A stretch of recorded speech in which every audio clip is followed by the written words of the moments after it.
Assalamualaikum warahmatullahi wabarakatuh. Hai semuanya, aku Risma Julianti Wahyudin. Di video kali ini aku akan mereview dan mengkritik buku serta sharing 3 kisah-kisah menarik dari buku yang aku baca. Hari ini kita akan membedah buku Filosofi Hidup Santai, Sebab Hidupmu Bukan Hidup Mereka by Cahyo Satriwijaya. Cahyo Satriwijaya adalah seorang direktur solusi multi digital. Beliau sudah bergerak dalam dunia marketing, terutama perbukuan selama 13 tahun. Beliau juga aktif menjadi trainer and coach di Bank Indonesia, beberapa perusahaan jasa, perpustakaan, dan UMKM dalam usianya yang masih terbilang muda. Selain aktif dalam bidang marketing, beliau juga merupakan CEO dari salah satu penerbit besar di Yogyakarta, yaitu Sira Media Group. Dan beliau telah menelurkan banyak karya seperti The Light of a Little Candle, Seni Berbicara Berkomunikasi, 19 Menit, Menaklukkan Orang-orang di Sekitar Anda, The Art of Negotiation, Great Influencer, Inspirasi Tanpa Menggurui, dan kalau sensi, jangan baca buku ini. Menurut beliau, menulis merupakan sarana untuk berbagi pengetahuan dan semangat, dan beliau mengharapkan tulisannya dapat menginspirasi banyak orang, terutama anak muda, agar termotivasi untuk berbisnis dan mendapatkan kesuksesan di usia mudanya. Dalam buku ini banyak sekali life advice yang dapat kita terapkan di kehidupan sehari-hari. So, I am really excited to discuss this. Yuk, insight pertama, mengatur pikiran. Terkadang banyak sekali hal-hal yang seharusnya nggak kita pikirin, tapi malah kita pikirin. Di otak tuh rasanya banyak banget pikiran-pikiran yang mengganggu, padahal semua itu hanya kecemasan dan ketakutan belaka kita akan hal sesuatu yang minim sekali untuk terjadi. Diri kita adalah pihak yang menciptakan keyakinan tentang diri kita sendiri.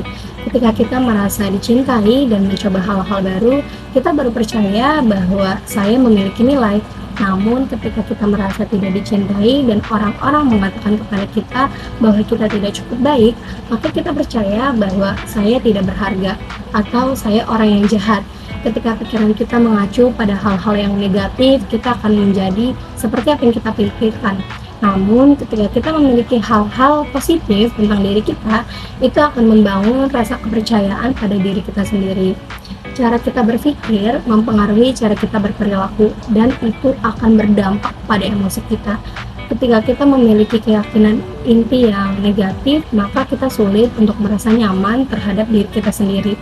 Kita lebih cenderung merasa sedih dan tidak bahagia, dan bahkan mungkin merasa bahwa kita tidak pantas untuk merasa baik. Kita juga lebih cenderung khawatir tentang berbagai hal, dan kita mudah untuk merasa buruk tentang diri kita sendiri. Hal itu terjadi karena kita selalu menutup mata terhadap hal-hal positif yang kita miliki. Kita hanya melihat poin buruk pada diri kita sendiri, dan jika semuanya berjalan dengan baik, kita berpikir bahwa itu adalah sebuah kebetulan. Misalkan jika kita berdiri di belakang tirai jendela kamar kita menulis pada kaca jendela daftar semua hal yang kita pikirkan tentang diri kita sendiri. Poin yang bagus akan kita tulis di bagian atas, dan hal yang buruk tentang diri kita akan kita tulis di bagian bawah.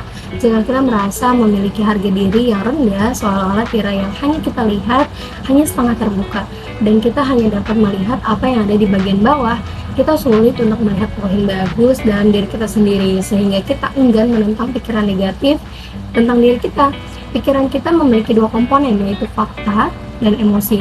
Setiap stimulus yang kita terima melalui sistem saraf kita tidak lebih dari sebuah fakta. Belajarlah untuk menerima fakta yang tidak dapat kita ubah, dan ubahlah fakta yang bisa kita ubah dengan sikap yang positif. Meskipun kita mungkin tidak dapat mengendalikan fakta, adil atau tidak adil yang kita temui di dalam hidup kita, dapat memilih bagaimana merespon fakta-fakta ini secara emosional. Ketika kita memiliki kebencian, keserakahan, kecemburuan, dan ketakutan, atau beberapa kombinasi dari emosi-emosi ini, kita akan menurunkan kemampuan otak kita dan mempunyai kecenderungan untuk menyakiti diri sendiri. Dalam buku ini, penulisnya memberikan beberapa tips untuk mengubah cara berpikir yang positif.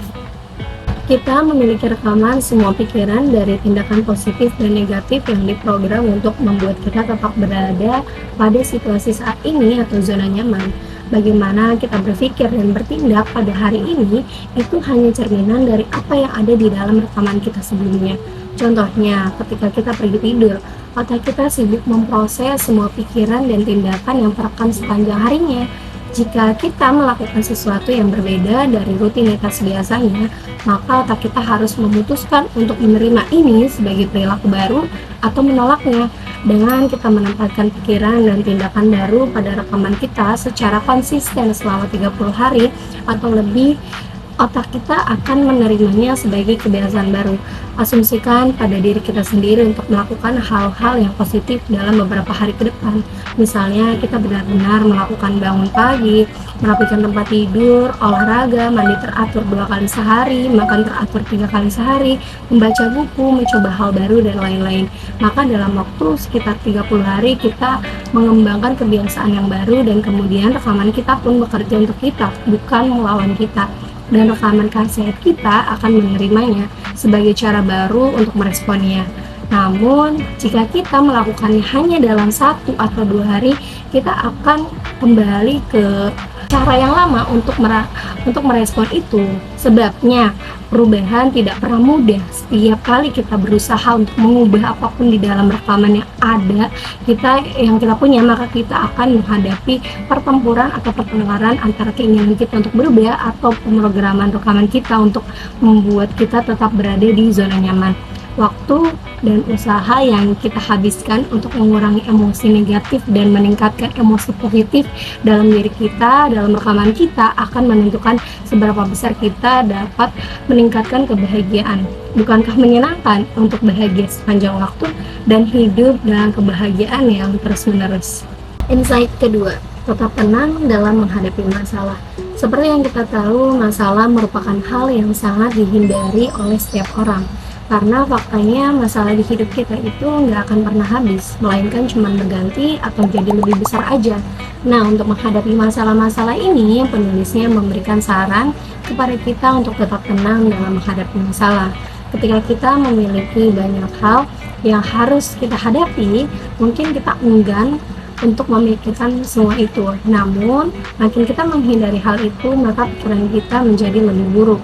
Kita harus bisa mengatasi masalah yang sedang kita hadapi, supaya kita mampu melangkah ke masa depan dengan penuh kepercayaan diri. Dalam hal ini, masalah dapat kita kaitkan dengan perspektif ontologi, epistemologi, dan aksiologi. Masalah dalam perspektif ontologi. Saat ini banyak sekali ragam dan bentuk masalah, mulai dari hubungan persahabatan, percintaan, hingga keluarga yang mungkin pada zaman dulu sangat minim sekali masalahnya. Meskipun banyak model dan bentuk masalah, namun hal inilah yang membuat kita tetap mengenal bahwa yang kita lihat dan yang kita rasakan adalah sebuah masalah. Masalah dalam perspektif epistemologi. Jika tadi kita membahas mengenai masalah, maka pertanyaannya adalah bagaimana kita bisa mengetahui bahwa sesuatu tersebut disebut sebagai masalah. Pada awalnya, kita akan mengetahui keberadaan pengetahuan mengenai masalah, yaitu melalui panca indera yang kita miliki. Kemudian, selanjutnya informasi yang kita dapatkan melalui panca indera akan dianalisa oleh akal yang kita miliki. Akal yang akan mengklasifikasi sebagai informasi. Nah, segala informasi yang kita terima menjadi sebuah ilmu pengetahuan tentang masalah tersebut. Apabila kita membahas tentang masalah, tentang ilmu pengetahuan mengenai masalah, maka dengan aksiologi kita dapat mengetahui apakah masalah ini memberi manfaat untuk kehidupan kita atau tidak. Misalnya dengan kita mengetahui bahwa sesuatu itu adalah masalah, kita bisa dengan mudah untuk mengetahui apa masalah yang sedang terjadi, bagaimana kita dapat menyelesaikan masalah tersebut, dan kita bisa mengenali bahwa masalah itu memang akan selalu ada di dalam kehidupan sehari-hari. Jadi, semua itu tergantung pada individu masing-masing. Bagaimana mereka dapat menyikapi sebuah masalah tersebut dengan penuh kedewasaan. Ketika kita bermasalah, maka hidup kita menjadi tidak tenang. Kita sulit merasa rileks. Dalam hal ini kita bisa meminta saran dari orang-orang yang kita percayai. Kita juga bisa membicarakannya dengan seseorang yang sangat mengenal diri kita. Untuk saat ini, cobalah membuat daftar yang berisi semua hal yang mengganggu pikiran kita. Pilihlah semua tindakan yang dapat kita lakukan. Pilihlah solusi yang terbaik dan tentukanlah cara kita melakukannya. Mungkin kita perlu memecahnya menjadi beberapa tahap, dan perlu diingat bahwa kita memiliki kekuatan dan sebelumnya kita pernah mengatasi masalah yang serupa pada masa lalu. Kita perlu merencanakan masa depan, tetapi kita juga tetap perlu menikmati berbagai kesenangan kecil di dalam keseharian kita. Pikirkanlah hal-hal yang paling penting untuk kita, mungkin menjadi orang yang baik atau berkontribusi pada masyarakat di sekitar kita. Dalam buku ini, penulisnya memberikan contoh bahwa jika kita menghidupkan kunci dan menginjak pedal gas, mobil itu akan berjalan. Dan jika tidak, maka kita membawanya ke bengkel mobil dan meminta bantuan mekanik untuk memperbaikinya. Dan kita tahu bahwa mobil kita tidak akan berjalan jika kita memasukkan air ke dalam tangki bensin. Namun kita tidak perlu menjadi ahli kimia atau mekanik untuk mengemudikan mobil kita selama kita memahami prinsip-prinsip dasarnya. Dalam perumpamaan ini sama saja halnya dengan jika kita memiliki masalah yang begitu rumit, cobalah untuk tetap bertahan dan menghadapi masalahnya dengan tenang. Namun, jika dirasa masalahnya begitu sangat berat dan kita tidak bisa menyelesaikannya sendirian, kita bisa meminta bantuan kepada teman, orang tua, atau orang yang kita percayai. Dan kita tahu bahwa masalah kita tidak akan pernah habis atau terselesaikan. Namun, kita tidak perlu menyerah untuk menghadapinya. Kita hanya perlu lebih memahami dan mengerti akan masalah-masalah yang sedang kita hadapi agar sedikit lebih berkurang. Emosi negatif di dalam diri kita akan berdampak buruk pada kemampuan pikiran kita untuk berfungsi dan bernalar. Namun, jika kita emosi, kita positif, maka kita akan berdampak positif. Alhasil kesadaran kita meningkat termasuk untuk bertindak tenang ketika kita menghadapi masalah. Mungkin kita telah melakukan banyak hal dengan benar di dalam hidup kita, namun kita juga mungkin merasa tidak pernah mampu mencapai tingkat ketenangan dan kenyamanan yang tepat di dalam diri kita. Dan oleh karena itulah kita harus merasa perlu untuk memperbaiki cara kita berpikir.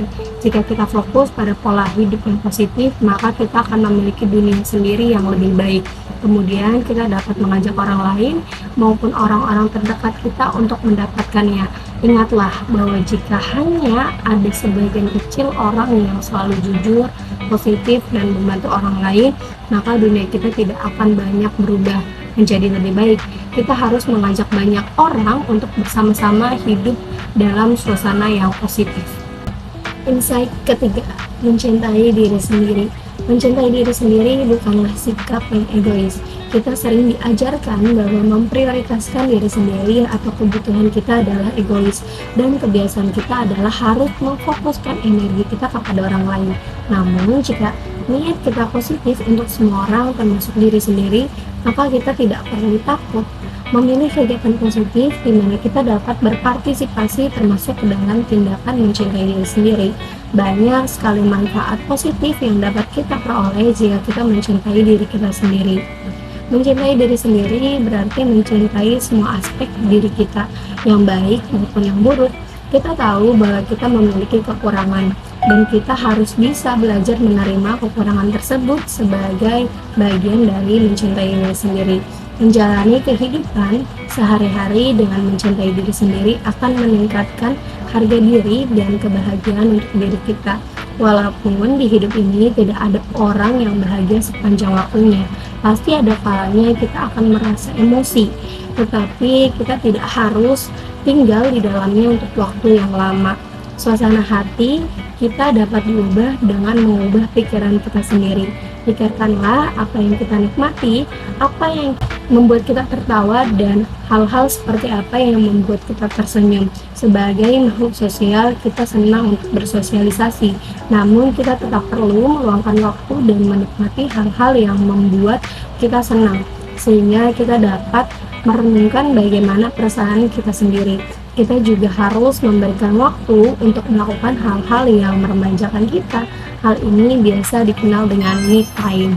Jangan terlalu membuang waktu kita yang berharga hanya dengan menggulir ponsel, menonton televisi, atau menonton film-film yang tidak memiliki dampak positif terhadap diri kita.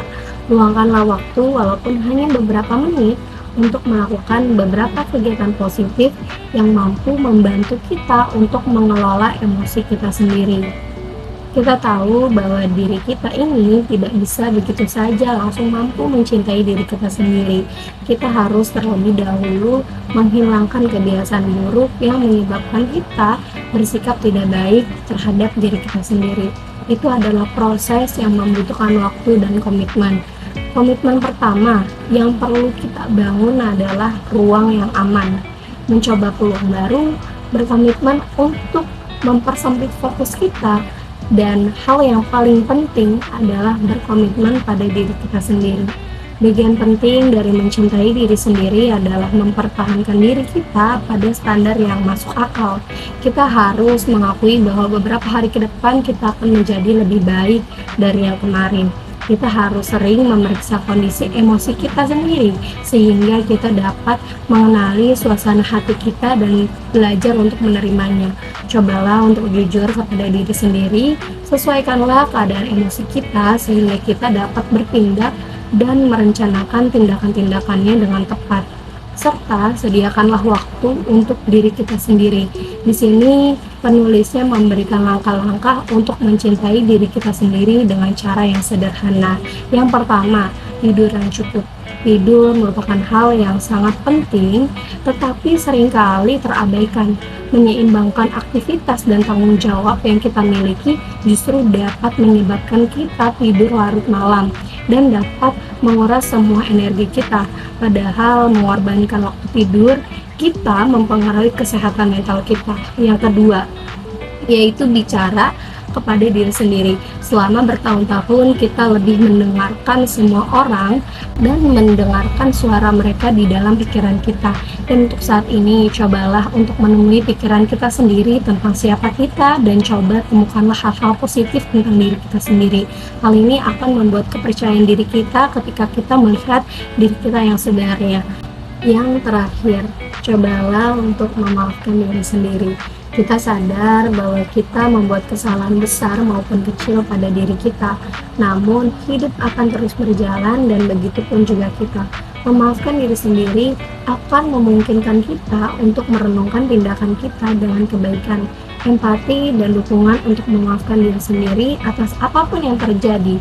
Dan mungkin kita menyimpan begitu banyak dendam terhadap diri kita sendiri. Dendam yang membutuhkan sejumlah besar energi negatif yang bisa sangat melelahkan. Dengan melepaskan perasaan negatif yang kita miliki tentang diri kita atau tindakan kita melalui permohonan maaf pada diri kita sendiri akan membebaskan energi negatif dan emosional kita sehingga kita dapat merangkul perilaku yang lebih positif dan penuh kasih sayang untuk diri kita sendiri dan orang lain. Nah, sobat, ya baca buku ini tuh rasanya aku lagi ngejalanin proses self-maturity karena aku jadi dipaksa reality check dan mengevaluasi lagi hal-hal yang baik maupun buruk untuk diri aku sendiri. Setelah baca buku ini juga, aku bisa lebih aware terhadap diri aku sendiri untuk melakukan segala sesuatu hal dengan penuh hati-hati. Dalam buku filosofi hidup santai ini ada beberapa kritik yang akan diungkapkan menurut pendapat aku pribadi. Yang pertama ada penggunaan bahasa. Menurut aku buku ini agak sulit untuk dipahami jika para pembacanya tidak memiliki pemahaman yang cukup luas, maka akan sedikit kesulitan untuk mencerna setiap kalimatnya. Karena dalam buku ini banyak sekali perumpamaan dan pemilihan kata yang kurang tepat antara judul buku dan isi pembahasannya. Yang kedua, ada aspek praktis yang terbatas. Mungkin ada beberapa orang yang merasa bahwa buku ini lebih berfokus pada konsep dan prinsip-prinsip dasar pada filosofi hidup santai itu sendiri, daripada memberikan saran praktis yang dapat diimplementasikan dalam kehidupan sehari-hari. Perlu diingat bahwa kritik buku ini bersifat subjektif dan dapat berbeda bagi setiap individu. Buku filosofi hidup santai ini tetap dihargai karena kontribusinya dalam memberikan saran yang cukup baik. Misalnya seperti mengambil segala keputusan dengan menerapkan diri untuk tetap tenang dan santai. Buku ini telah memberikan wawasan yang berharga kepada pembaca. Hanya itu saja review dan kritik buku dari aku. Terima kasih. Wassalamualaikum warahmatullahi wabarakatuh. Bye.